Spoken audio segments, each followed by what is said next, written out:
This is made in U.S. owned Germany, vintage during the war, 1940s, possibly Kellerman.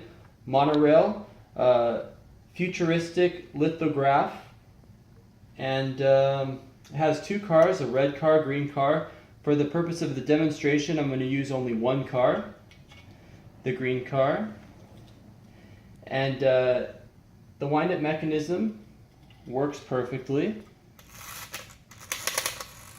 2, 3, 4.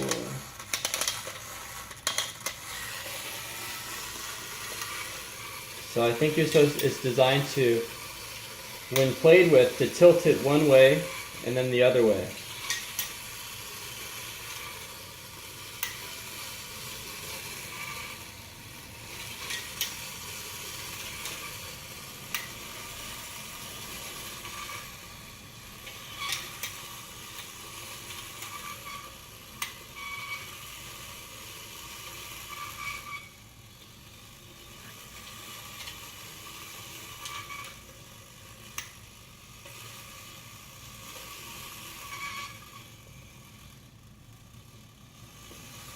That's it.